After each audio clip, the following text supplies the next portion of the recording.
আল্লাহ যাকে মাফ করতে চাইবেন তাকে একটা পর্দার আড়ালে নিয়ে যাবেন, জিজ্ঞেস করবেন, এই বান্দা এইসব কাজ করছো?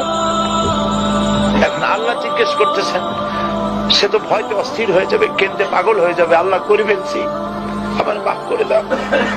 আল্লাহ পাক তার জবানের সমস্ত পাপের কথা শুনে সে যখন অনুতপ্ত হয়ে কাঁদতে থাকবে, আল্লাহ বলবেন, যা মাফ করে দিলাম, জান্নাতে চলে যা।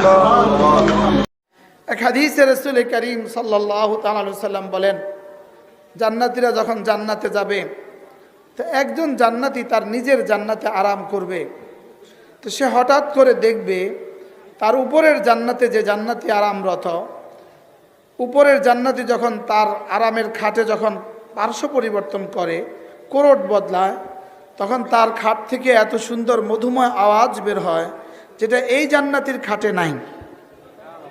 তো এই জান্নাতি জিজ্ঞেস করবে, আল্লাহ, আমার এই বন্ধুর খাটে এত সুন্দর আওয়াজ কেন বের হয় আর আমার খাটে এই আওয়াজ নাই কেন? তো আল্লাহ তাআলা বলবেন, তোমাদের দুজনের নাম্বার সমান সমান, তোমাদের ইসলাম একই দিনে তোমাদের ইসলাম, তোমাদের অফাত একই দিনে তোমাদের অফাত, তোমাদের নামাজের গুণগত মান যেমন, তোমাদের নামাজের সংখ্যাও তেমন, তোমাদের জিন্দেগির সমস্ত আমাল ছিল সমান সমান, শুধু তার আর তোমার মধ্যে পার্থক্য একবার সুবহানাল্লাহ শব্দটার বেশি আছে তার আমল নামা।